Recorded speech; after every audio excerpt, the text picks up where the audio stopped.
welcome to Montana State of Minds with me, Montana, a channel where we discuss whatever's on my mind. Today's video, I won't lie, I kind of wanted to be lazy in this video topic-wise and do something that required maybe a little less research and time as summer is out. I'm finally kind of off work for the summer. I'm not a teacher, I'm a lunch lady.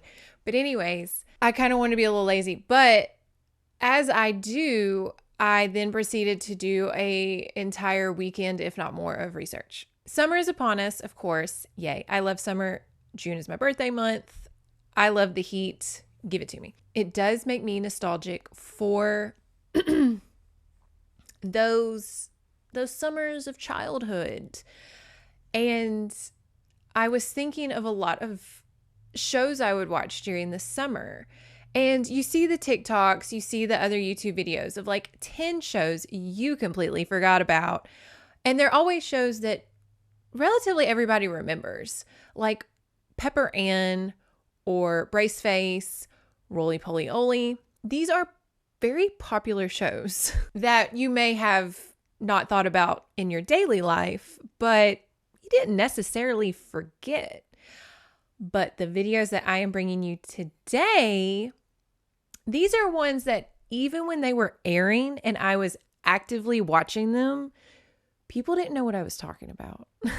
Like most of these shows, if not all, were so niche that only like me and maybe 3 or 4 other people in my class would be watching. And that's not to say that they weren't, some of these were popular and stuff, but again, I wanted more niche.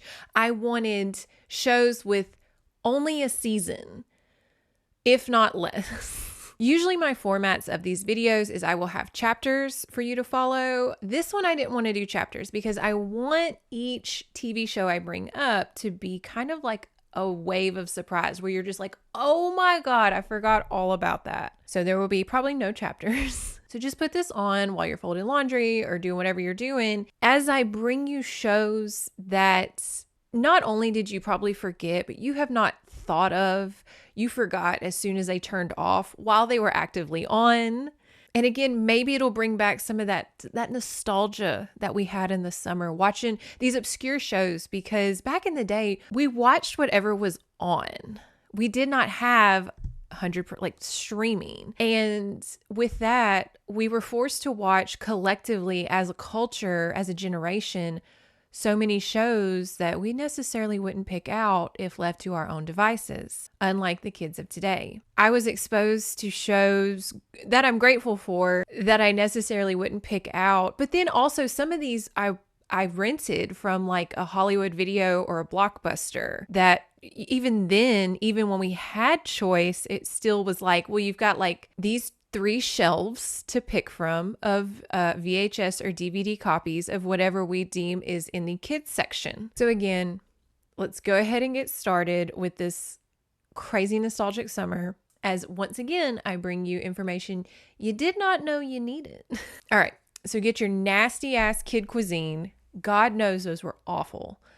Real quick, a kid cuisine rant, because we were talking about it in my family the other day of, it was chocolate pudding, chicken nuggets, corn, and like what, maybe a brownie or something, or like a Dunkaroo kind of thing. Who in their right mind like would make that a meal? And yet I begged my mom for it constantly. And I remember getting it like one time and I just ate the chocolate pudding or like whatever the dessert was. And she was like, you will be eating the rest of this meal that you wanted so badly, Montana. And I catch myself doing that with my kids today, but I digress. So get your nasty ass kid cuisine or your Lunchable or whatever, and let's flip on the cable access TV and discuss. Comet breeze the mesa to the western skies with the sound of 1,000 cattle drive. A chosen few would see the light and fight the wrong with right. Up on the mesa, high above the clouds, there's a world apart from all the rest. On the mesa live the real cowboys, standing up for law and order and living by the code. Starting off with one of my favorites is Moo Mesa. Now, am I partial because I'm not named after one of the characters? That'd be crazy. But I do share the name of the main character, Marshall Moo Montana. Maybe. Moo Mesa is one of those shows that whenever people are discussing like TV shows we forgot about, I always bring it up and people are always like, do you mean the show about the cows that are cowboys? And I'm like, yes. The Wild West COW, Cowboys of Moo Mesa, was a 1992 animated television series created by comic book artist Ryan Brown, also known for his bigger hit, the Teenage Mutant Ninja Turtles. The Cowboys of Moo Mesa lasted about 2 seasons with about 13 episodes each. And I used to have most, if not all of them, on VHS. Don't anymore. The Wild West Cowboys of Moo Mesa dealt with a mutation, again, Teenage Mutant Ninja Turtles, a mutation of some kind. A comet struck the late 19th century Western Plains, creating a miles-high mesa shrouded in clouds. Everything trapped on top of the comet was cowmatized by the light of the cowmet and evolved into a boviopomorphic state. So everybody turned to cows. But they didn't, because there was also like a tarantula guy and a buzzard guy, and yet everybody rode horses. So did the horses come after the cowmet, or did they not get cowmatized? Inspired by old tales of the Wild West, this new bovine community developed to the point where they emulated that era's way of life, including the requisite ruffians and corrupt sheriffs. However, their knowledge of the Wild West living was limited, and such many things about their culture had to be improvised to fill in the blanks. The concepts of steampunk and Weird West were heavily utilized throughout this series. This series focuses on trying to keep justice in the frontier territory. The lawbreakers were too much for the corrupt regulators of Cowtown, namely Mayor Oscar Baloney and Sheriff Terror Bull. I just realized, y'all, this is live-ish happening. I just realized it's terrible. I always thought it was like it is terror, like scary, Bull. And I always thought like that was a stupid name because like, of course someone with that name would have a villain story. And now as I'm saying it out loud, as an almost 32-year-old, I just realized it's terrible. Thank you so much, everyone. I'm just going to see myself out there. It's been a real, thank you so much. You've been so sweet. You've been so sweet. I'm just going to see myself out there. Kennedy, call the Uber. Kennedy, call the Uber. Helping them out, whether they wanted to or not, were a group of peacekeepers known as the COW, Code of the West Boys, Cowboys, led by Marshall Moo Montana, the Dakota Dude, and the Colorado Kid. This series actually had a ton of toys, of which my mom kept the packaging of one, but I don't have the toy. But I have the packaging of it. I don't know. There was an arcade game. Of course, there were comics. And like I said, VHSs. This series, I remember, did have a lot of branding because when I was a young lass and we went to San Antonio for a vacation, I distinctly remember having like a coloring menu with like the cows on it. And I was like, oh, this is that show. And like, it was a big thing in San Antonio for a hot minute. And when I bring it up to people, this is when they relatively like is in the ether in the back of their minds where they're just like, oh my God, it's the show about the cows. I wish, and I do hope, because on August 11th, 2023, it was announced that the Narcell Company had purchased the rights to the original series and would reboot the property with a brand new animated series and new line of action figures and other merchandise, which I'm so excited for because I do love the Ninja Turtles. But as a Southern person, I do love like the concept of like a bovine Western kind of thing. And like the steampunk is coming back. Well, I guess it came back and now it's gone. But like the steampunk elements, like, can you imagine Like we had the live action turtle movie. Can you imagine a live action Cowboys? I can't wait. I'm so excited. Okay, as much as I want to sit here and like just gab on and on about each series, I do want this video to be relatively under 2 hours. So the next one is going to be Princess Guinevere and the Jewel Riders. Princess Guinevere and the Jewel Riders. So this one I distinctly remember I did not see on TV, but I remember checking it out, renting it from a Blockbuster many times. And I also had a toy, and we'll get to the toys in a second because they were amazing. So Princess Guinevere and the Jewel Riders, also known as Starla and the Jewel Riders in other countries for some reason, is an American fantasy-themed animated television series where it originally ran for 2 13-episode seasons from 1995 to 1996.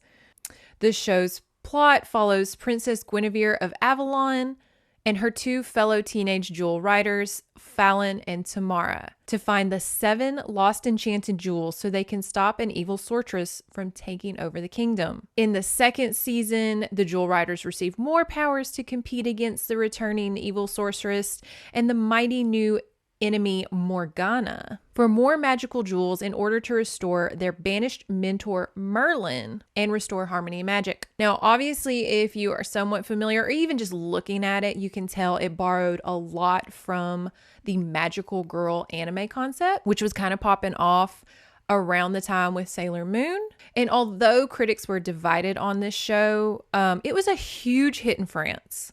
For some reason, this was the shit in France. So much so that French influencer Natu, she made a fantasy-inspired jewelry line that was influenced by her favorite cartoon series, Princess Guinevere and the Jewel Riders. In 2023, however, Princess Guinevere and Jewel Riders sequel comic was announced by Mad Cave Studios, and its first volume was just released this May. I do need to get a copy of that. So I mainly remember this series from its toy line. I had Fallon, and she had like a little dragon that was like a magnet on her wrist, and she was one of my favorite toys. Absolutely favorite. Like I would just look at her face and it was beautiful. She was a really good size. I really like the action figures that are not necessarily Barbie height, but then they're not like the little this size. They're like a good like right here. But yeah, she had like this gorgeous purple hair with like lavender streaks kind of through it, and she had this like seafoam green bodysuit with like these little shoes and this like Dawn Bluth chiffon-esque like dress that I was just obsessed with as a kid. So Princess Guinevere and the Jewel Riders also kind of reminds me of the direct-to-video Sky Dancers. I can dance, I can fly, sky dancers. I can reach to the sky, sky dancers.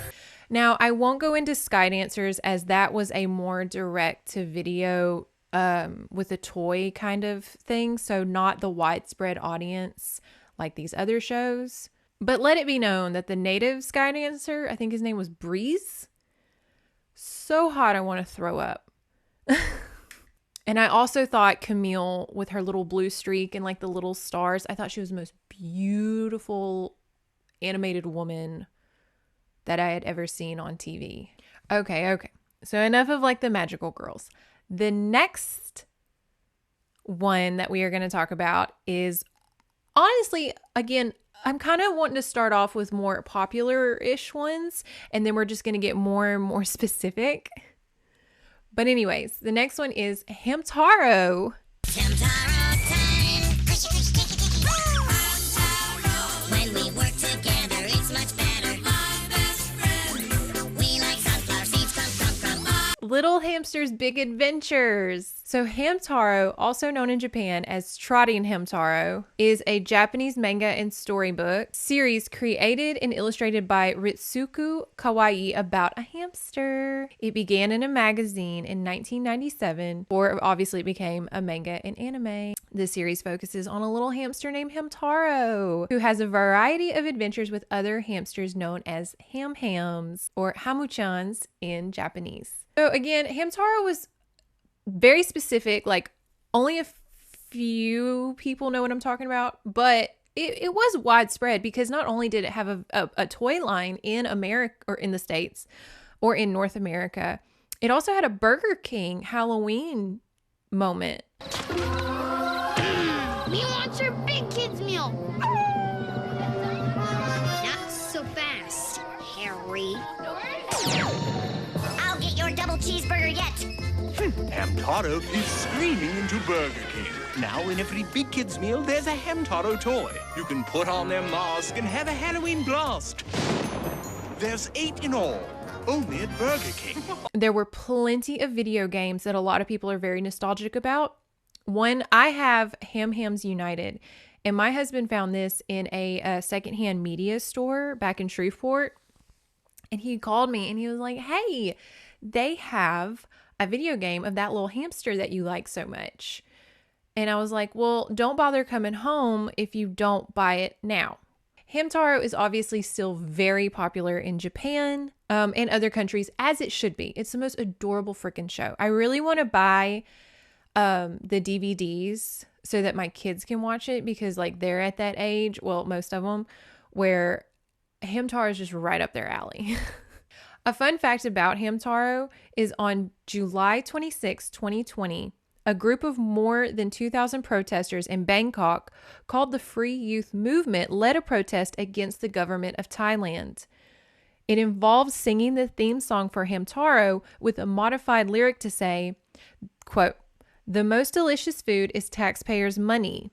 Dissolve the parliament, dissolve the parliament, dissolve the parliament." Other students protested during the same week continued Hamtaro as a symbol of the government's feasting on taxpayers' money, and had groups running in circles as if in hamster wheels while singing the modified version of the jingle. So maybe we need to bring Hamtaro over here as like a cute symbol of feeling like a hamster in a wheel while the government eats all our sunflower seeds.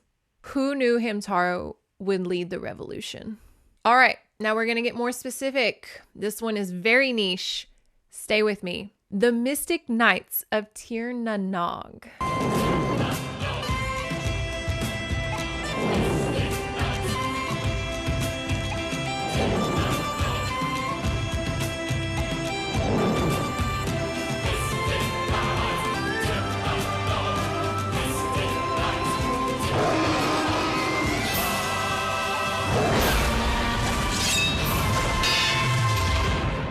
This one was very, very niche, as even when I watched it and loved it as a kid, people at recess didn't know what I was talking about. The Mystic Knights of Tir Na Nog is a obvious fantasy superhero show based in Ireland mythology. The name Tir Na Nog is derived from one of the other worlds of Irish mythology. It aired on Fox Kids Network from September 12th, 1998 to May 7th, 1999. A second season entitled Mystic Knights Battle of Thunder was planned but later canceled, and its budget was put towards Power Rangers Lost Galaxy and the English dub version of Digimon Digital Monsters. Okay, so the plot to the show is actually really detailed and confusing if you look at it on Wikipedia, but let it be known that it is a fantasy show with dragons based on Irish mythology.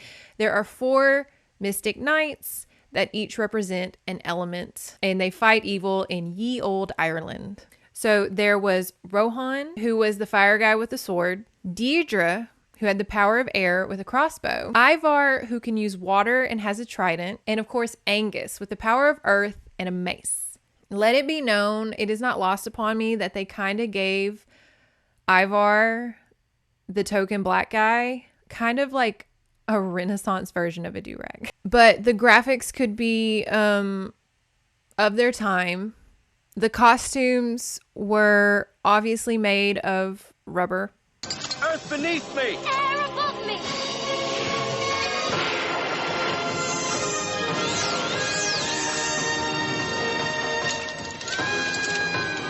Stop right there, Galen.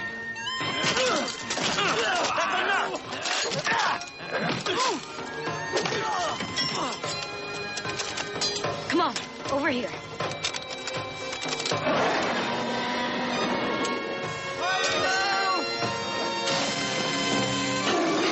And I'll say, watching a few episodes, the script could use some work. But was it really fun for a young Montana to watch when she came home from school as a latchkey kid? Of course.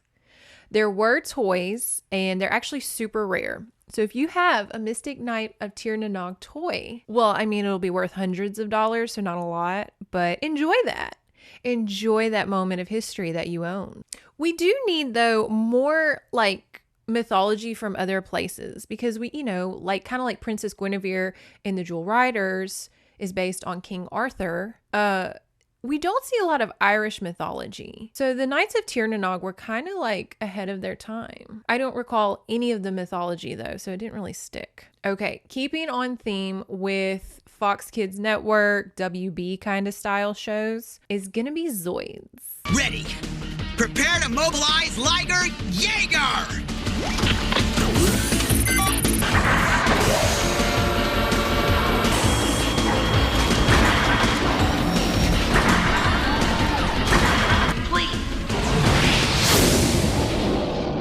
Showtime, partner! So this one's a little complicated. If you are in the Gundam Zoid universe, I'm specifically referring to the 2001 series Zoid's New Century with the famous Liger Zoid. It was Liger before the Napoleon Dynamite Liger. So it was the first Zoids series to be dubbed in English. So probably why a lot of Gundam and Zoid fans really, really like that series. So New Century, this series takes place long after the events of Zoid's chaotic century. Zoids are no longer used for warfare. Instead, the combative natures of both Zoids and humans are focused and contained by a series of battle competitions and tournaments run by the Zoid Battle Commission. Very Beyblade, Pokemon, Yu-Gi-Oh, very turn-style tournament. That was very popular at the time. The series focuses on the Blitz team, in particular the actions of Liger Zero and BitCloud, his pilot. They kind of fight an evil commission group called the Backdraft Group, but I think more people will be nostalgic for the transformation scenes, because that is what, when I was rewatching a few of these episodes, I was like, oh my God. When he goes in and like the little wheel turns and puts the Liger's new armor on and he's like, Liger Jaeger. Oh, that itched a thing in my brain I didn't know needed to be itched, because I remember loving that part as a kid. And honestly, like rewatching it and looking up all these Ligers and stuff, I definitely want to get probably Liger Jaeger. I think that's my favorite one. It's the only one I can really remember. But anyways, I definitely want to get a figurine of that. And that may start an even more expensive hobby, as if I don't already collect so many stupid things. Okay. Another armored animal-esque TV show that you might not remember is Beast Wars.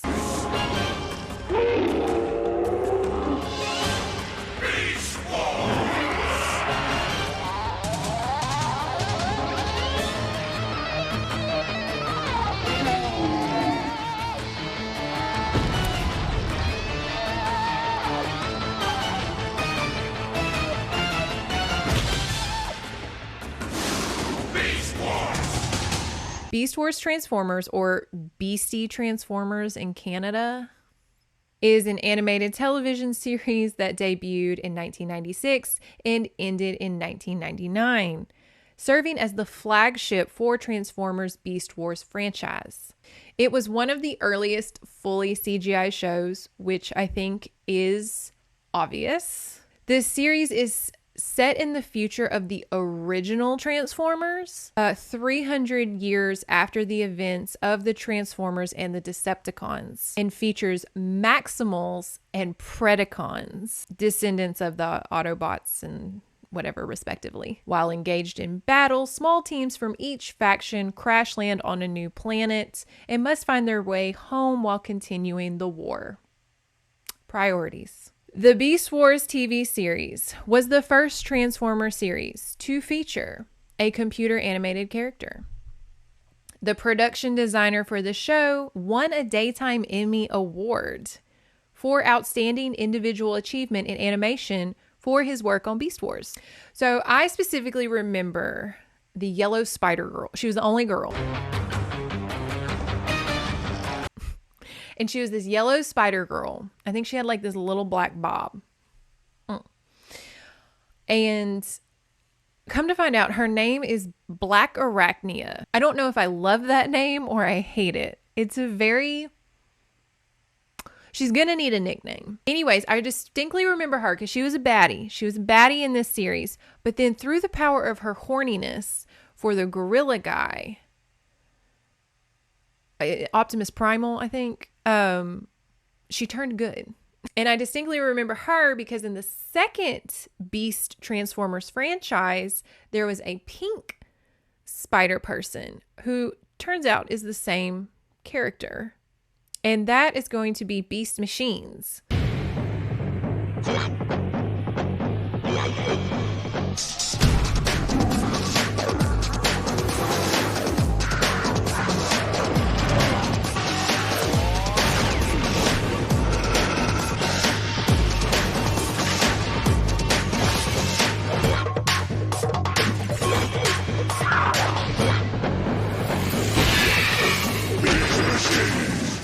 Let's keep this ball rolling.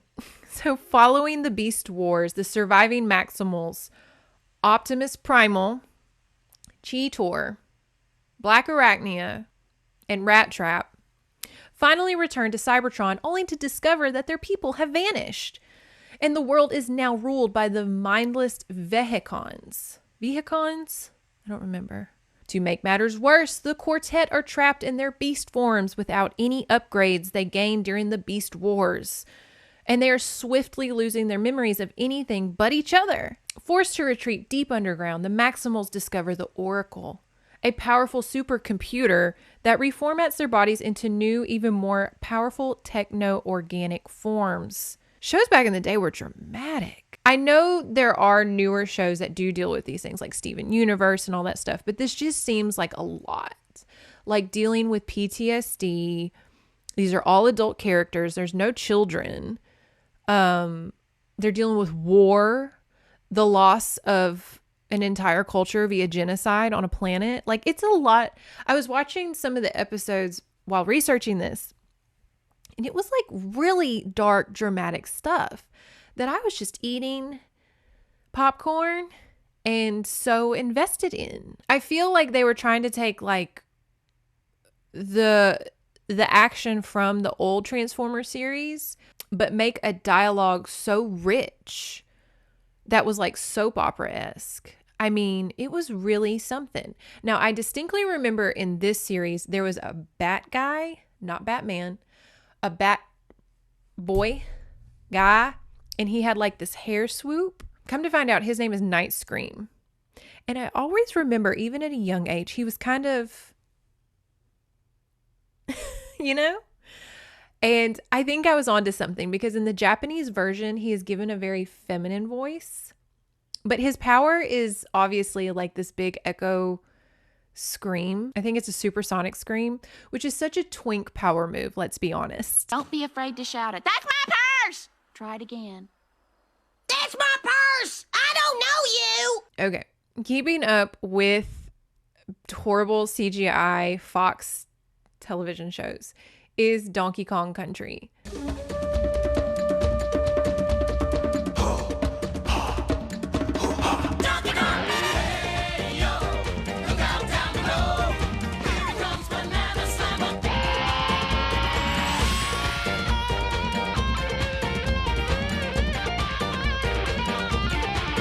So this was a TV show that I loved. I would wake up early, run home from the bus anytime to find it. It is obviously based on the video game Donkey Kong Country. The Donkey Kong Country is the first television series that has been primarily animated with motion capture technology.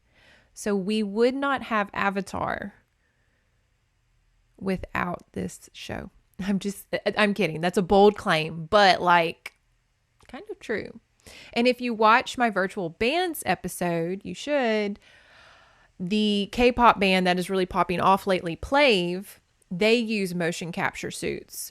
So this was harboring that technology for us to feast off of today. You know, we have to thank our pioneers. Anyways, several elements of the series, such as the crystal coconut, appeared in later Donkey Kong video games like Donkey Kong 64. Itself released 3 years after this show. I thought they came out at the same time. Of which, can I have your attention to say I could do the deepest of dives on Donkey Kong 64 because you want to talk about a hyperfixation for little Montana during elementary school. I carried the manual. I still have it.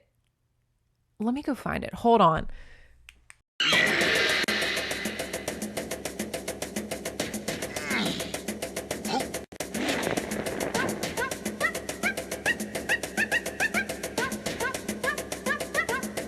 Okay, I have it. I went and found it. So I have the instruction booklet for that game. It is holding on by like a thread, like a staple. I read this constantly as a young child that was obviously undiagnosed autistic.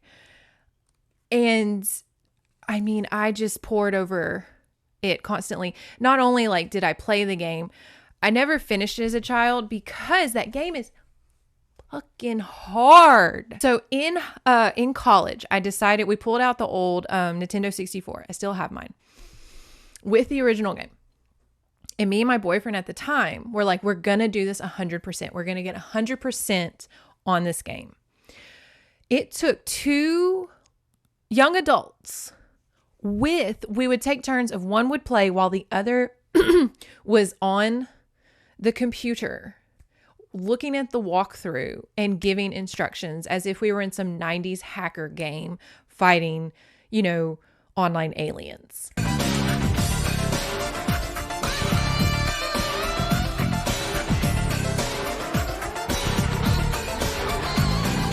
It was so ridiculous how hard that game was. Not only to get 100%, but just to get through it. Like the whole time we were playing it, we were just like, there is no way, like some 7 or 8-year-old could ever get through this game. Games back then were impossible. It was wild. Again, I could just rant for an hour about Donkey Kong 64 and how ridiculous that game is. Every level. Okay, I'm getting ahead of myself. Back to the TV show. Taking place on Congo Bongo Island. It focuses on Donkey Kong, the island's resident hero. He was chosen by the island's future ruler by an artifact known as the Crystal Coconut, which is connected to a spiritual temple known as Inca Dinka Dune. In the present, Donkey Kong must prove he deserves the role through his heroics by guarding the Crystal Coconut. Alongside allies such as friend and sidekick Diddy Kong. I always thought Diddy Kong was like his little brother or like a cousin. And his mentor Cranky Kong. Isn't Cranky Kong his dad or his grandfather? Anyways, he must protect his Crystal Coconut from threats, most notably King K. Rool, who steals it in order to rule Congo Bongo Island. You get the gist. Each episode has 2 full songs performed by the characters. And boy, did they go all out for these songs. Come on, Candy. I'll take you home. All right. You're still my little love monkey.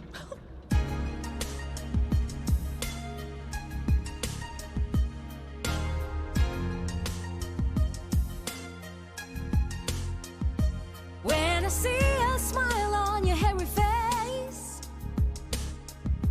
I know there's no other ape that could take your place. I can't believe you feel the way that you do. Your love is like a dream come true.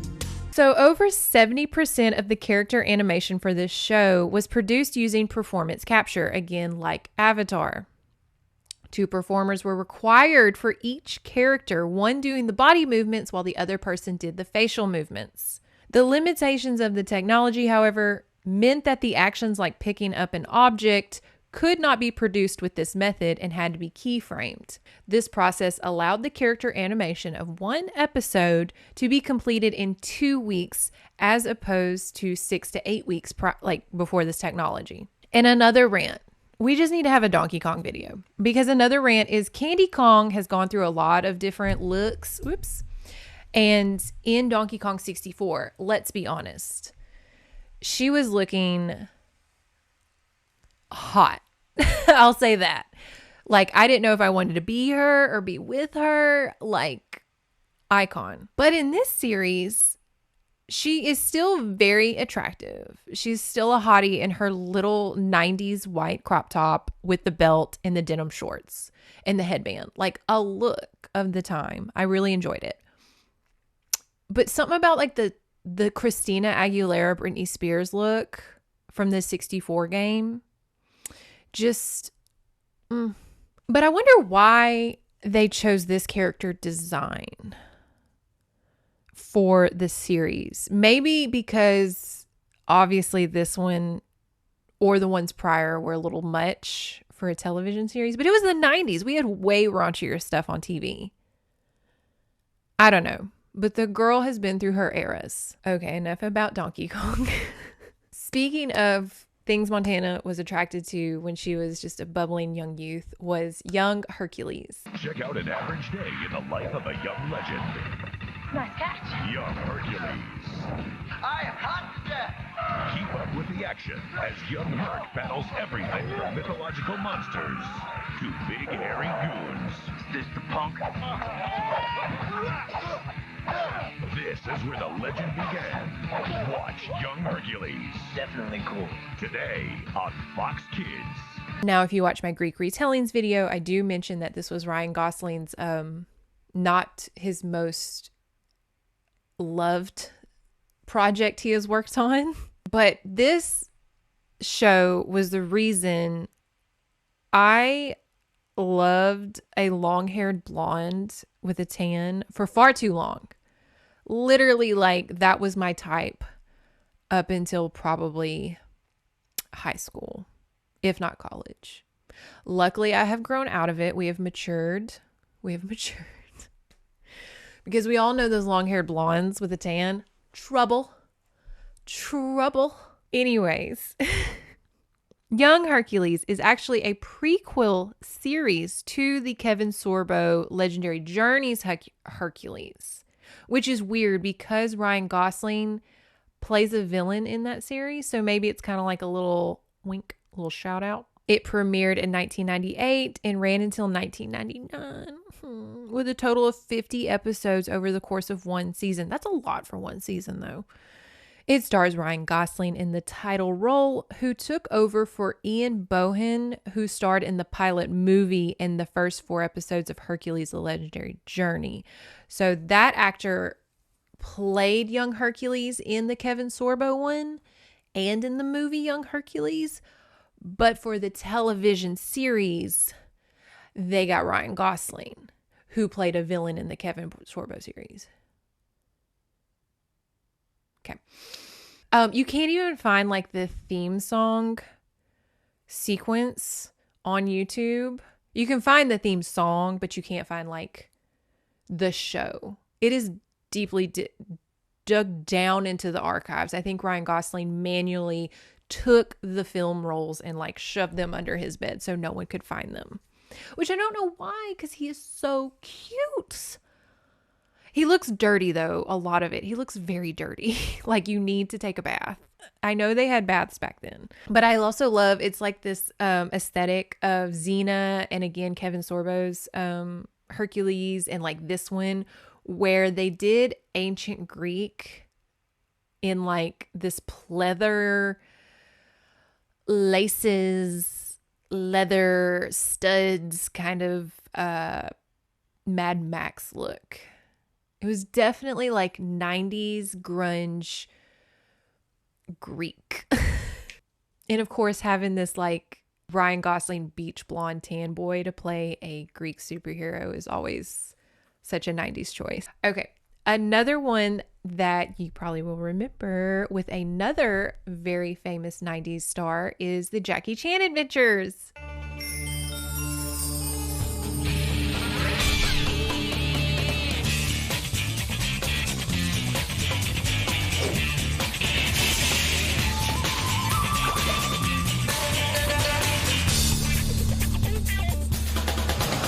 It actually ran for 5 seasons from 2000 to 2005. I had no idea it was that long running. This series focuses on, obviously, Jackie Chan.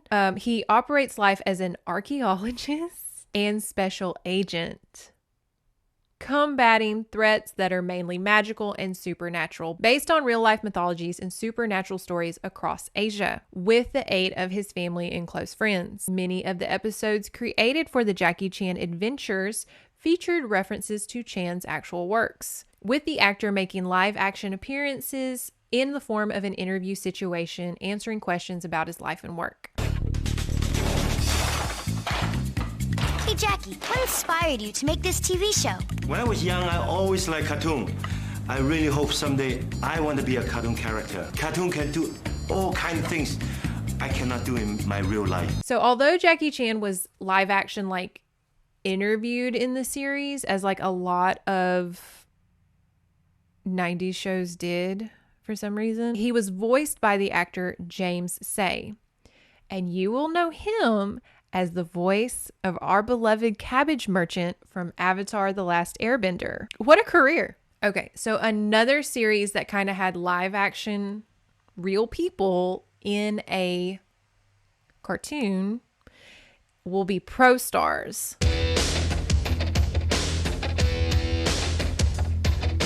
Michael's prime is slam time. Pro Stars, show stars. Wayne's hot, slap shot.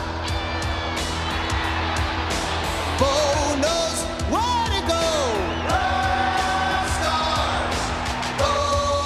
Stars, all stars. Pro Stars did not get the fanfare that Jackie Chan Adventures did, as it only aired one season from September 14th to December 7th, 1991. So it only aired for literally a season. It stars the 3 famous and professional athletes, Bo Jackson, Wayne Gretzky, and Michael Jordan. Originally intended to air on ESPN, I guess they were trying to bring in kids on the network. This show centers on Jordan, Jackson, and Gretzky fighting crime, helping children, and often protecting the environment as well. These 3 were chosen to represent the pinnacle of all 4 major American professional sports. While Jordan and Gretzky are broadly associated with their respective sports, basketball and hockey, Jackson was included since he could represent both football and baseball, and was a high-profile celebrity off the field as well. A reference to his Bo's Nose Nike campaign was used in almost every episode.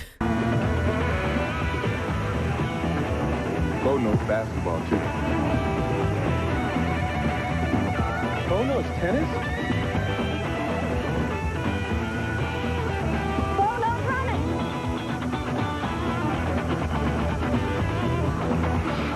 No. Much like Jackie Chan Adventures, the stars appeared live action before the show, which they would tell kids about the upcoming episode and often answer questions from the kids at the end of the episode. Normally, this was solely done by Gretzky and Jackson, and they were in different sound stages, obviously filmed at very different times, but they would cut it to where it looked like they were talking to each other. Jordan filmed bits, almost always one line or two, and not part of the skits before the episode. Most of the live action parts of the athletes dealt with things such as morality. In one episode, they explained ghosts, stating that even they get scared sometimes, and that fear is a normal human emotion, that's cute. That's very sweet. In an episode with robot athletes, they explain how such an idea will never come to reality, as it goes against the dedication men put into their sport. However, during the animated segments of Pro Stars, the characters are voiced by different actors. So in the series, Michael Jordan is the smart one of the bunch, the Donatello, if you will. He focuses on computers, mathematics, and science. Wayne Gretzky is the comic relief, and he often focuses on food. However, at certain times, he does get very serious, as when the Stanley Cup is stolen, because that's the only way to really piss off a Canadian, I guess. And Bo Jackson is obviously the muscle of the group. He often has superhuman levels of strength, as seen in the theme song when he takes a literal tree and uses it to demolish bulldozers. Big swing, Bo's the man. Gonna hit a grand slam. Pro Stars. It's all about helping kids. So this series did not age super well, as their Q, their Charlie of the Charlie's Angels, if you will, is a woman called Mom. And she is obviously very quasi-Yiddish Jewish stereotyped. She is constantly making gadgets based off of sports equipment for the guys, and they spend all their free time in Mom's gym. It serves as the Pro Stars headquarters. Pro Stars had a cereal that was promoted in Canada by Wayne. Obviously, though, it did not take off. I wonder if there was to be a Pro Stars today, who the three athletes would be. I think it would definitely be Simone Biles. For sure. Maybe Michael Phelps. I don't know. I'm sure it would be like Travis Kelce right now, but like, ew, I don't want him on there. Maybe it should just be girls, like Simone Biles, one of the Williams sisters, and like maybe a WNBA player. Okay. This next TV show, brought to you by my husband, as this is his contribution to this video, as I had no idea this show ever existed, but it is called Mummies Alive.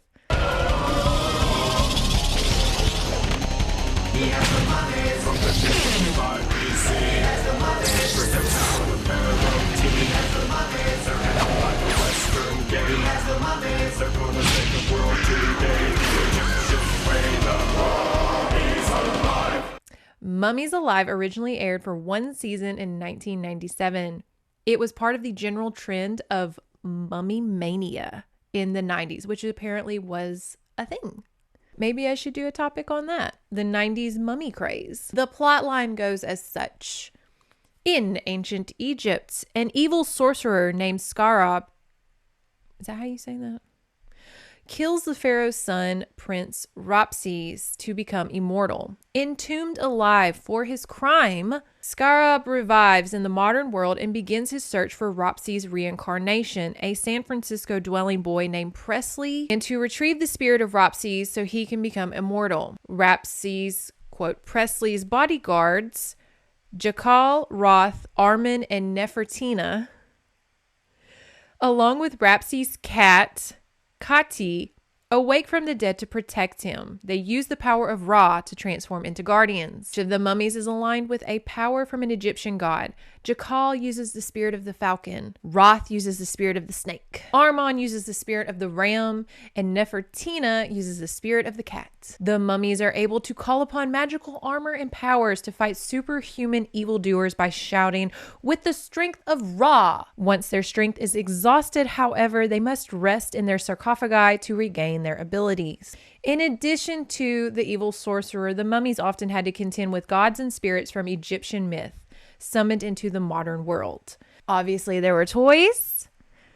Another, much like the Knights of Tir Nanog, another very rare toy to have could bring you hundreds of dollars, or just have it just because it's, again, a moment of 90s mama mania or whatever it was called. But yeah, my husband brought this one up when I was thinking of TV shows, and he said that he remembers watching it a few times, and he remembered the theme song, of which we had to watch on the living room TV. And I can't help but think that he fondly remembers Nefertina, because as 90s will do, is even though she is literally a dead sarcophagus mummy, she wears a crop top. Or she wears like a very form-fitting, set of bandages, if you will. And I think she literally, her cat form has a whip as its power, very Catwoman. So it's a wonder that many young boys fondly remember this show. So we're kind of leaving the Fox Kids Network WB shows. And now this one was a show, but it was more of a direct-to-video. And I know what you're saying. Like, Montana, you said that you wouldn't do direct-to-videos because you didn't focus on Sky Dancers, and we really wanted to hear you talk about Breeze. But this one, I feel, was a wider audience because this was played in probably every vacation Bible school, every daycare. Timmy the Tooth. He's a cowboy.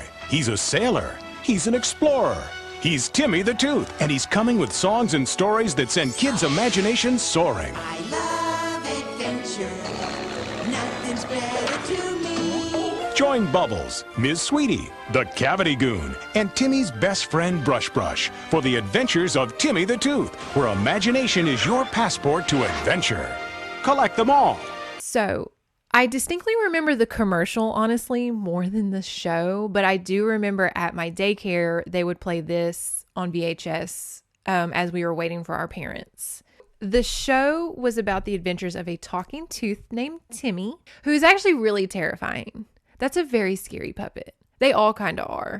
All his friends of Flossmoor Valley, as they went through adventures using their imaginations, which would usually have Timmy thwarting bad guys like Cavity Goon and Miss Sweetie or the Gingivitis Gang. Timmy the Tooth, performed by Kevin Carlson of the Jim Henson Company, is the main protagonist. He lives with his best friend Brush Brush, which is obviously supposed to be his pet. And they are prone to burst out in song. There are a lot of, so it's a teeth-related show. They fight like gingivitis stuff, and like there's a peppermint. But there are other characters like that aren't teeth-related. So it's not super strict on like the tooth theme, which I think is very lazy. But yeah, it would be kind of confusing because you would think it'd be about teeth, but then they would have like normal, like his best friend is Bubbles, which is just a blue girl. I must be missing something because Bubbles tooth related? I always thought she was kind of like soap related. They do show an excerpt of Timmy the Tooth in American Pie 2. And in the final season episode of The Fresh Prince of Bel-Air, Tooth, Will, while on the effects of laughing gas, puts a tooth on his head and calls himself Timmy the Tooth.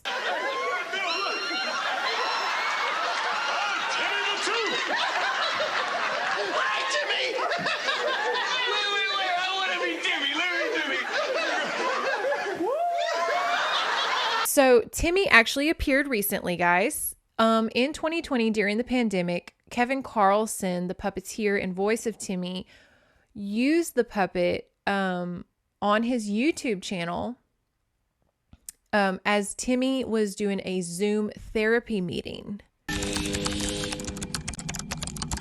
there we go. And second of all, I'm very concerned about my brand, G. I mean, I'm relevant. I'm essential. I mean, aren't all teeth essential? Well, sometimes one must bite off more than they can chew in order to digest the soul's intentions. So I think we were all collectively losing our minds during the pandemic, Kevin included. Another video that was played at my daycare was Beverly Hills Teen.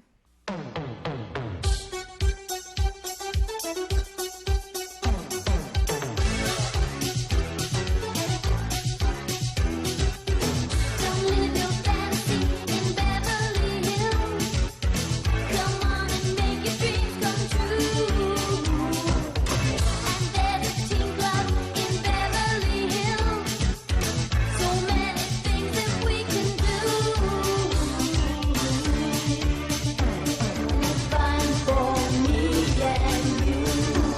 So this show was actually made in 1987, but it floated around on reruns until about 1998. This series' namesake teenagers reside in the exclusive enclave of Beverly Hills, California, and are shown to have exaggerated wealth, mansions, yachts, limousines, while navigating typical teenage concerns. Very 90210 cartoon, if you will, but even more extravagant and ridiculous. One columnist, while reviewing this show, described it as spoiled rich kids who attend classes equipped with Louis XIV antique desks.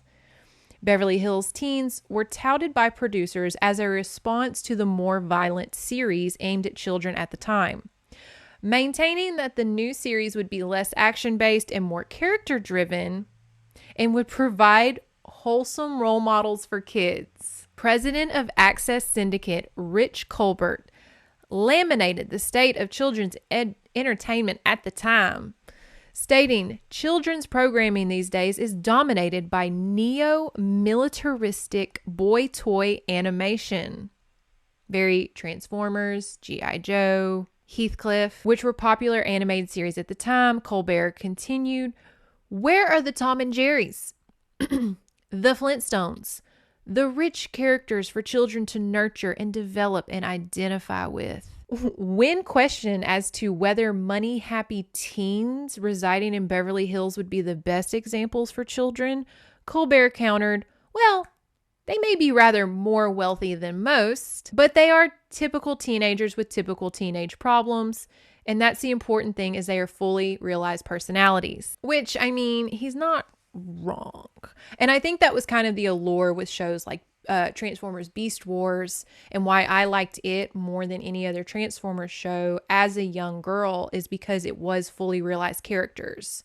There was love stories, there was drama, there was backstabbing, there was just crazy drama in these shows, as opposed to the older ones where it was just like bad guy fights good guy, bad guy fights good guy, bad guy fights good guy. So the characters real quick. This show, again, was another one that scratched a aesthetic itch in my brain that I am still chasing this high up today. There is obviously blonde-haired, blue-eyed Lark, who is a supermodel while being a high school student, and she had this little white cat named Tiara. Oh, and her car was this white convertible with pink fur interior that, if you can imagine, in the hot LA sun, what a choice. And she would wear like this red leather jacket and gloves. She was so cool. And her boyfriend was Troy, another, blonde-haired, blue-eyed hunk, if you will. But the more important character here of this show is the villain, Bianca. If I could have a doll of Bianca, if I could have her wardrobe, a wig, if I could cosplay as her queen, her big black hair, I am still, when I think of if I ever get famous and I go on a red carpet, I'm just going to be essentially cosplaying these niche characters that I idolized as a kid, because I will be wearing a velvet magenta dress with a feather boa and the biggest emeralds with this long hair, and blue eyeshadow. And then she has this little shitty ass poodle named Empress that's supposed to rival Tiara. I mean, it's on, all of these episodes are on YouTube. So go pop those on this summer. If you're just wanting the most luxurious anime, if you will. Again, this is the maximalism, princess, rich, luxe, camp aesthetic that I live for. Probably my favorite anime. I'm kidding. Okay, now we're going to get into obscure Disney Channel shows. Starting off with Fillmore. Fillmore, I'm on it.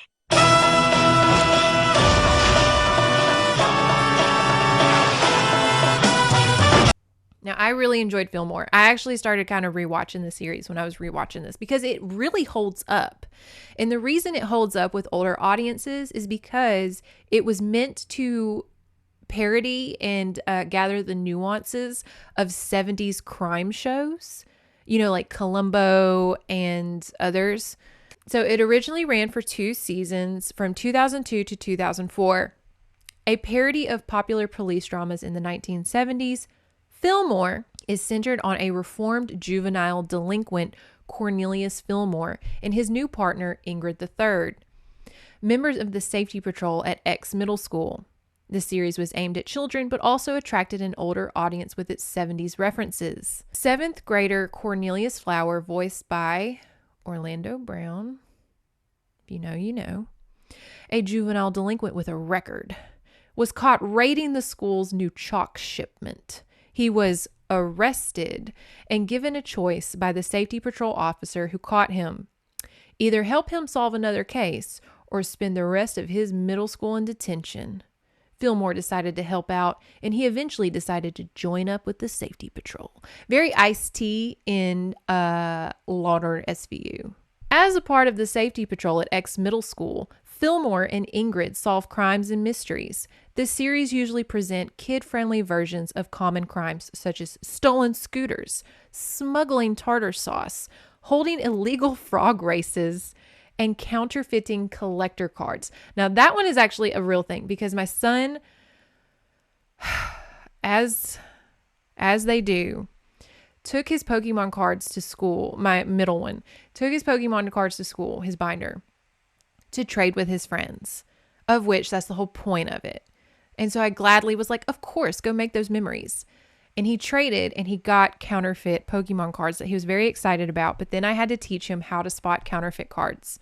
And so I essentially, what I did is I took out all his rare and more important cards and let him take more general cards to go trade with. That way we could keep the precious ones safe. But that is a thing. As parents, we have to teach them these things.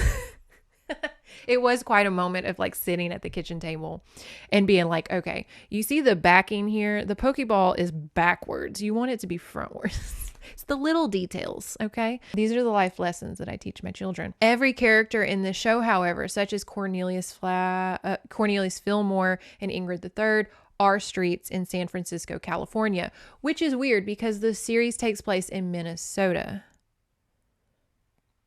I wish I could play an episode and comment on all of the 70s nuances that an episode contains. They are all on YouTube. I don't know if they're on Disney Plus. I can't keep up with what's on Disney Plus because like every day something new changes on that thing. But go watch an episode and it's actually like super cute and kind of hilarious because you have like, you know, the chief officer who's just like, I got to go bass fishing with my dad this weekend. I don't have time for this paperwork. And then the combination of like a young black man and a goth girl, combination I didn't know we needed. I love it. It's such a good dynamic. It's such a good dynamic. And is there a romantic tension? Very Stabler and Benson, you know, SVU. Very Scully and Mulder, if you will, a little bit, you know, for a middle school, calm down. I would love to see like, honestly, a reboot, if not maybe a grown-up series where like Ingrid and Fillmore, you know, have to join in again and solve crimes. Illegal frog races. All right, another Disney Channel show that was actually really popular, but again, no one really remembers is The Weekenders. Everybody's running and the world it gets so crazy. People work so hard, there's no time to be lazy. The weekend comes, I'm down with that. Grab your ball, grab your bat, head to the beach, grab some rings. Better hurry up, just got 2 days. Playing games, hanging out, roller coaster, there's no doubt. Go to the mall, lot of fun, pizza ride. It's time for all of us to break it on out. Hey, that's what the weekend's all about. I watch this on the weekends. Love the show. The writing, the script of this show was so, I remember it being so quippy and smart that I just don't see a lot of today with Disney shows. Like back then they treated us like we were fucking intelligent. And nowadays I think like they treat like kids don't understand dry sarcasm. Anyways, The Weekenders details the weekends of 4 best friends. Tino Tonatini, voiced by Jason Martzon, who is the voice of most prominently Max from Goofy Lore, a friendly, ambitious Italian-American boy. Lorraine, or Lore, voiced by Gray DeLise, who is Azula. A hyperactive and dull-witted Scottish-American girl. Carver Descartes, voiced by Phil Lamar. He voices everything. My favorite is Samurai Jack, or the accountant off of Futurama. Hermes. That's it. Because I remember in Futurama, that little kid was just like, I'm just like Hermes. I'm just like Hermes. No, man, your backbone can't take it. Now limboing for the Earth team, Hermes Conrad. You're my hero, Hermes. I'm gonna be just like you. No, boy, stop. It's too low. Your backbone can't take it. I'm just like Hermes. I'm just like...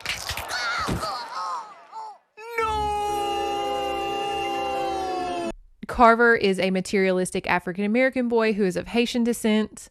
And Petra Tishkovna, or Tish, who is voiced by Kath Soucie, and she is Phil and Lil, or Lilla Bunny.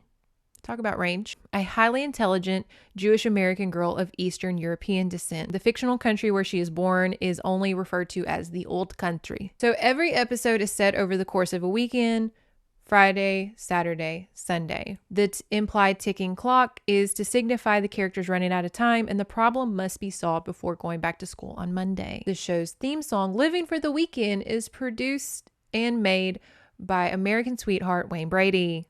Yeah, the show was so cute and funny, and again, the writing, much like Fillmore, was just very, I won't say adult, but just very intelligent. Treated its audience like we understood comedic timing and sarcasm and wit and puns and things. And I just don't think nowadays the writing kind of catches that anymore. Okay, another show I definitely know is not on Disney Plus because I keep looking for it. Luckily, again, everything is on YouTube. Is The Buzz on Maggie.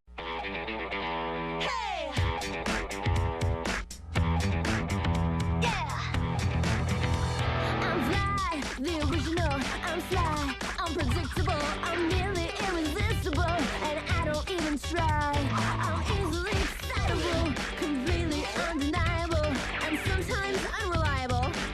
Don't ask me why, don't ask me why. I'm strange, and I like it, that's just the way I am. I can't change, I can't hide it, that's just the way I am. Might as well get over it, don't try to understand. I'm strange, and I like it, just the way I am. The series centers on the young, ambitious, and expressive tween fly Maggie Pesky and her family and friends. The show is set in Sticky Feet, a city for insects located in a junkyard. While conceptualizing the series, the creator wanted it to contain a playful aspect of adolescence, and the director formed the overall look of the characters, being heavily influenced by early Disney cartoon shorts. The Buzz on Maggie was Disney's first series to be fully animated in Adobe Flash, which, as someone who uses Adobe Flash, that is a wild concept that they made a whole ass show on just Adobe Flash. That is crazy how far technology has advanced. The Buzz on Maggie premiered June 17, 2005 and received positive reviews from critics, many of whom praised its humor, voice acting, and writing. Despite this, however, a single series was made and the final episode aired May 27th, 2006. Only 21 episodes were produced, despite critics enjoying it. The Buzz on Maggie uses a lot of slapstick comedy style and slightly gross out humor as they are flies. The show features various references to pop culture and common themes at the time, such as sibling rivalry, peer pressure, and from a fly's point of view. Again, a show that had really great writing and comedic timing ahead of its time. Let's get into some Nickelodeon shows, if you will, as I bring up the fantastic show Cousin Skeeter. You know how he does, you know Skeeter flows. All I wanna do is hug you, 'cause I like your stilo, and I dig the way you move. The way you do your thing, Skeeter, keep it coming on, 'cause we love you crazy. Cousin Skeeter is an American children's sitcom that originally aired on Nickelodeon from 1998 to 2001. It starred Robert Richard as a young boy, Bobby, whose life is changed when his strange cousin Skeeter comes to stay with the family. With Skeeter's help, Bobby learns life lessons and tackles the ups and downs of growing up. The show also included Megan Good as Bobby's friend Nina, American Dad Rondell Sheridan as Bobby's father, and Angela Means as Bobby's mother. Skeeter is portrayed by a hand puppet with Bill Bellamy providing the voice and Drew Massey performing the puppetry along with Alice Deneen, and they are prominent Jim Henson puppeteers, very famous in the puppeting world. So Skeeter is from Georgia. And he moves to New York City to live with his cousin Bobby and his family. It's never really stated why. Very Fresh Prince of Bel-Air vibes, if you will. He is loudmouth, impulsive, reckless, but an confident and good-hearted, charismatic guy. He is an instant popular student, charming ladies man who spends each episode getting Bobby into trouble, trying to help him solve problems and stand up to life's challenges. Skeeter is also friends with a lot of celebrities, such as Michael Jordan, MC Lyte, whose life he apparently saved, and Dennis Rodman. He's not super easily angered unless someone remarks on his shortness, which causes him to fly in a rage. The fact that he is a puppet is never acknowledged in the series, which is actually a point that some critics didn't like. They were like, why don't they talk about that he's a puppet in the show? That's stupid. To which I bring up the fact that Muppets and Alf had been going around eons prior to this, and no one acknowledges that they're puppets in those shows. So why is that a criticism with Cousin Skeeter? There was also a female puppet after one of the movies named Nicole, voiced by Tisha Campbell. She has more class and manners than Skeeter. Lisa Left Eye Lopez, R.I.P., also played a character called Brenda in the series. Nicole, your hands are full. Let me get back. Oh, thank you, Bobby. Feel free to take your time.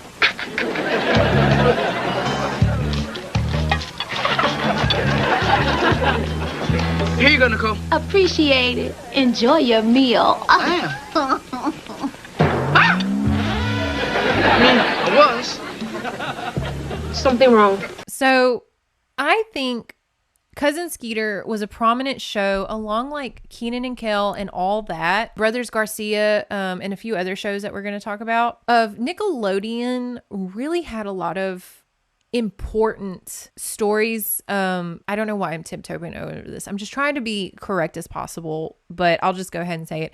Stories about like minorities that were very important and needed to be had that I don't think Disney or any other channel like Cartoon Network was really rocking with, because I remember watching this show, and like, although we were in Louisiana and not New York City, the antics and everything and the way people talked and everything just reminded me of me and my friends. And that's actually a criticism of the show. It was very divided. Ray Richmond, a writer for Variety at the time, found the content borderline offensive, calling it an half-hour entrant in Nickelodeon's primetime Nickel-O-Zone lineup that sends TV views of Black culture careening back to the Stone Age. However, Rotten Tomatoes rated it as one of the 5 1990s children's shows that helped pave the way for Black representation on TV, with the article citing the episode The Bicycle Thief, which tackled the issue of police interacting with Black children. Again, it's very foreign concept for me to criticize on as a young white woman. But again, I grew up in a very predominantly, luckily, Black area. And this show I found as representation for me and my friends and the antics. And like I said, just the way we behaved. And so for me to, as an adult, look back on it and kind of question like, oh no, is it like stereotypical young, loud Black humor, or is it important representation of culture? It was actually really sweet in 2019 as Megan Good reunited with her co-star Skeeter after about 20 years. And that just goes to show that the show, as crazy as it was to have the conceptualization of like a young man puppet, it was a really important show that should be remembered. And while we're on the topic of representation, let's get into the TV show Pelswick.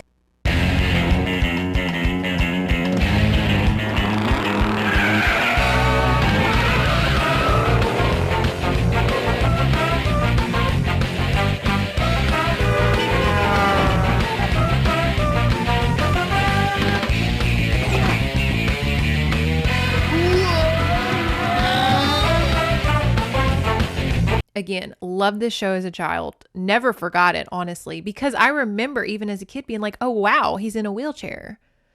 But it acknowledges that, but not in a sad way. Let's discuss. The series is about, obviously, the title character, Pelswick, who uses a wheelchair, emphasizing that he had lived a normal life. It was based on the books created by John Callahan. Making a show suitable for children required Callahan's dark humor somewhat toned down, and the show was positive and life-affirming.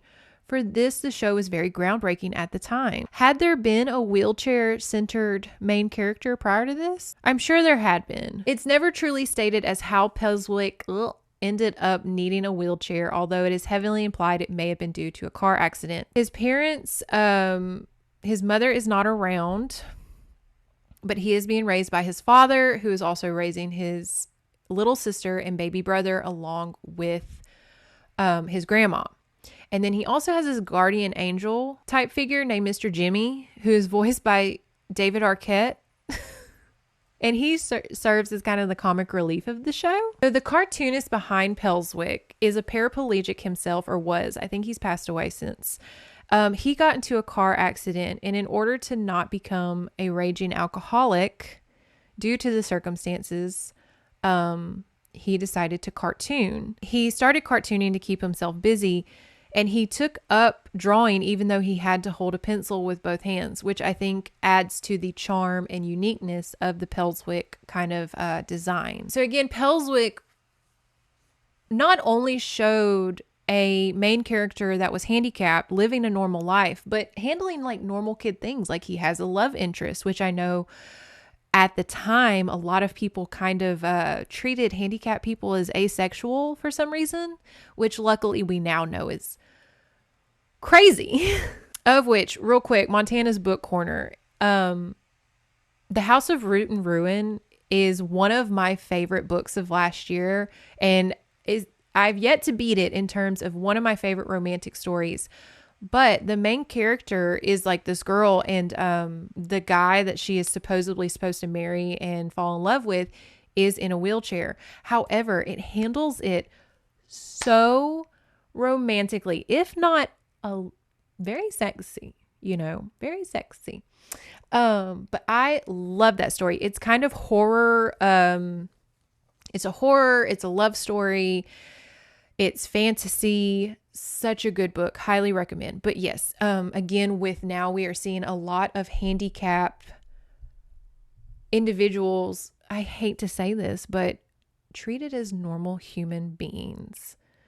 And I think Pelswick was a big help for a millennial audience, because again, it was the first time that I had probably notably understood like, oh, he's in a wheelchair, but he's still like hilarious and can fall in love and can be seen as an attractive, charming person, Anyways, I'm really kind of stumbling through this, trying to be as politically correct as possible. So please do not roast me for anything that I speak stupidly of. I'm aware. Okay. Another show from the Cartoon Network Forgotten Universe is going to be Code Lyoko.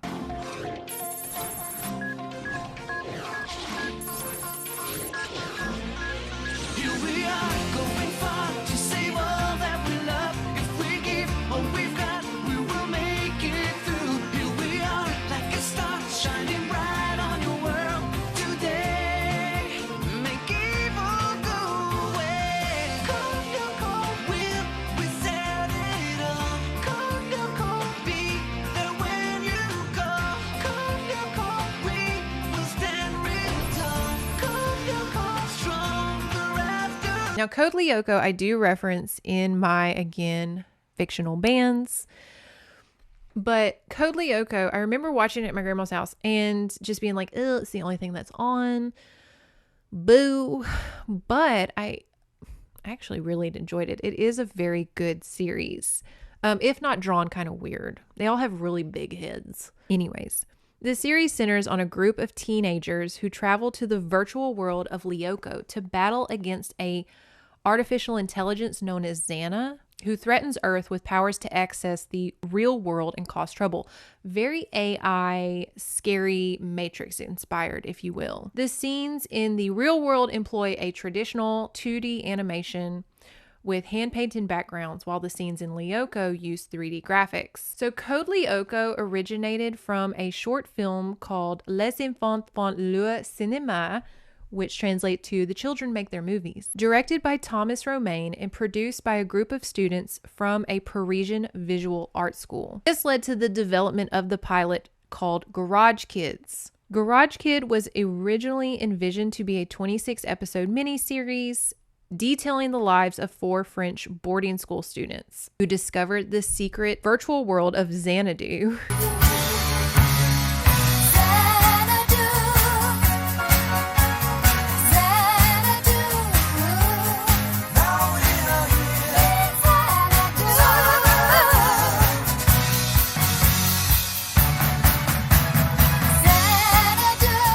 Created by a research group headed by a character known as, quote, the Professor. Again, the pilot featured both 2D and 3D animation.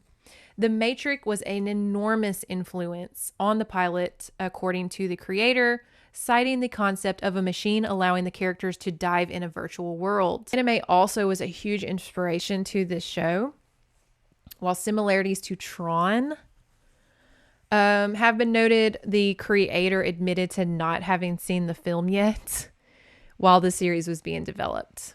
While the concept on the virtual world was added, Anti-Film suggested animating it with CGI to help make the series unique. And it really was, because I don't really remember a series like this at the time. They wanted to promote like a video game theme while they were in the virtual world to make the separation between the two worlds clearer. A team of artists were recruited in order to give the backgrounds real world experience. They were all hand painted and references to real places in France. For example, the academy the kids go to is based on his boarding school where he grew up.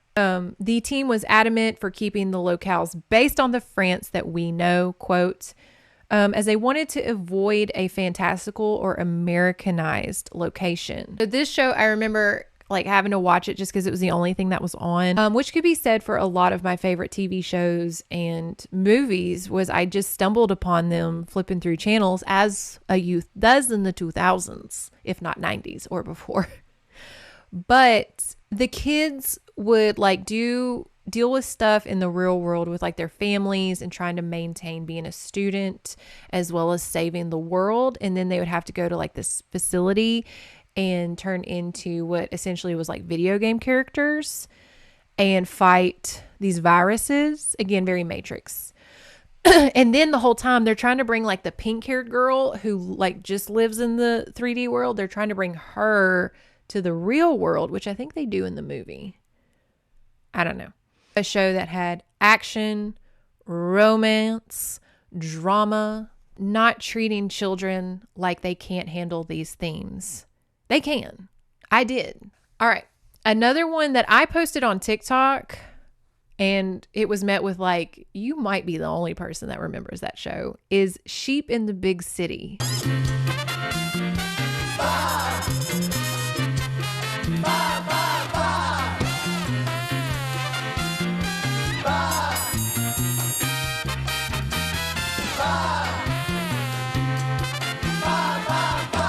Sheep in the Big City. So Sheep in the Big City, the creator previously created the Offbeats, if one remembers Kablam. This series follows a runaway sheep named Sheep in his new life in the big city where he tries to avoid a secret military organization. Tale as old as time. At the time, the premiere, Sheep in the Big City, was the highest rated premiere for a Cartoon Network original series. The premise is, Sheep lives happily on a farm with his friends. Unfortunately, a secret military organization led by General Specific needs sheep for his sheep-powered ray gun. General Specific will get sheep at any cost. Knowing that the farm is at stake, Sheep is forced to leave for the big city. Why are they looking for just this one? Anyways, now Sheep is on the run from the general, who is assisted by his henchmen, Private Public, and the Angry Scientist, who on the show is often wrongly referred to as the Mad Scientist. A bunch of other military types and the plot device, which is actually like a thing. In addition, Sheep has to overcome the trials and tribulations of living in the big city, and it's literally called the big city. He is in love with Swanky the poodle, all the while trying to avoid the unwanted attention of unwelcome characters such as Lisa Rental. If there is not a drag queen out there using that name of Lisa Rental, and Swanky's owner, the sheep-hating Lady Richington, wielding a stainless steel wig. Fun fact, Sheep had a cameo in the more recent Cartoon Network series OKKO, Let's Be Heroes. So I remember this series and I really enjoyed it, but I distinctly remember going to elementary school and being like, are y'all watching Sheep in the Big City? And I won't say their real name. I'll say Tyler. Tyler said, what are you talking about? And I was like, Sheep in the Big City. It's about a sheep and he's in love with a poodle. Like I was trying to defend it. And I just remember Tyler and Bo giving me such a hard time about it. Another series that my husband remembered this one was Yakety Yak.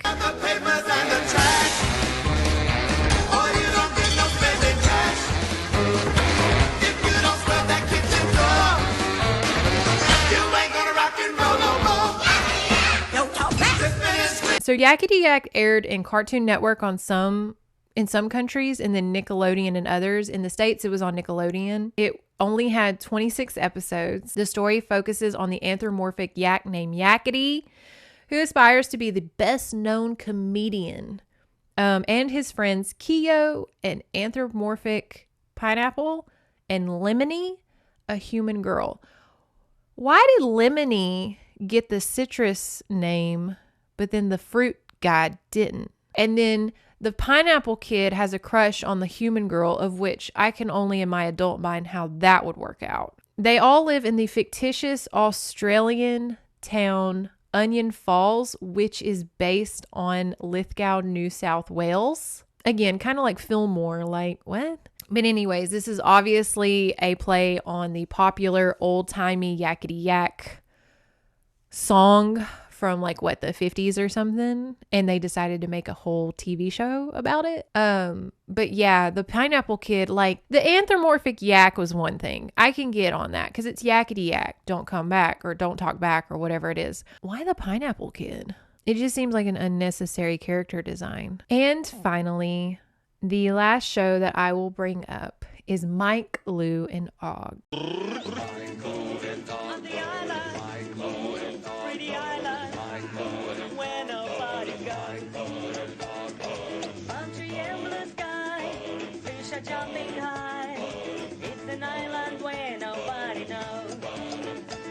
There's not much to say about this show. It's a foreign exchange student named Mike, a self-appointed island princess named Lou, and a boy genius named Og. The trio take part in various adventures. Very Gilligan's Island, if you will. This show is not super important in its concept and everything, except it was made by a Russian team, which was weird.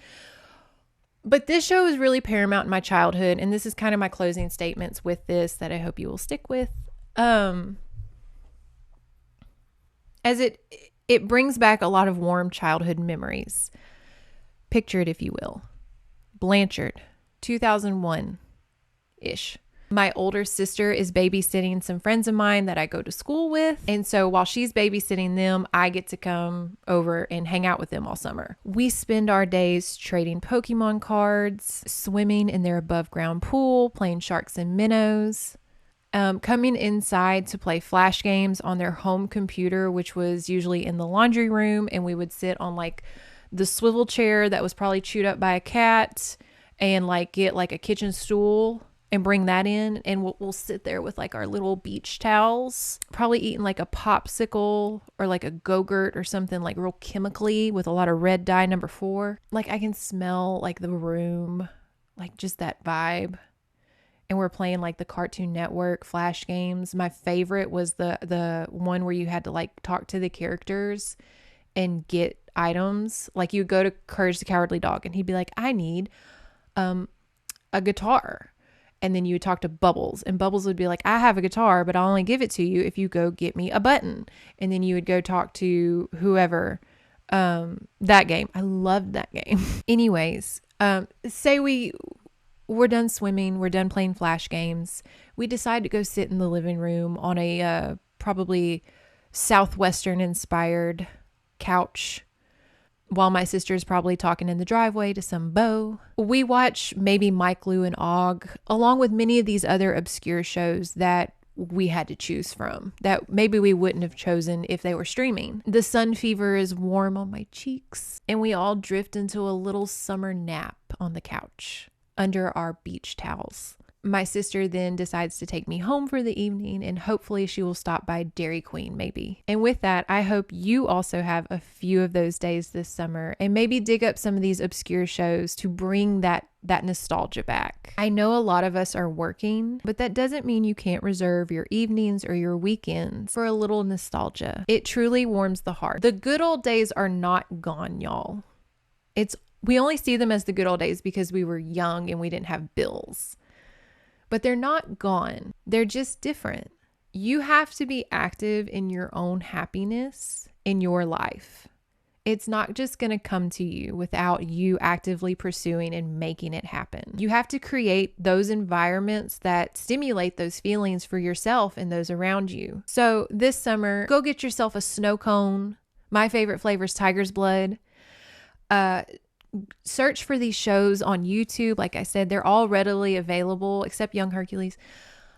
And go for a swim, go to the library, ride your bike, be bored this summer and force yourself to watch these shows, if not your children, that we had to, as you sit there with your sun-fevered cheeks and the breeze and the sounds of the cicadas in the background, and make those memories again, because they're not gone. You're just the director now. You get to make the scene. So please have an old school summer, and I've got a ton of fun topics coming your way. And I will see you soon for more discussions. So bye.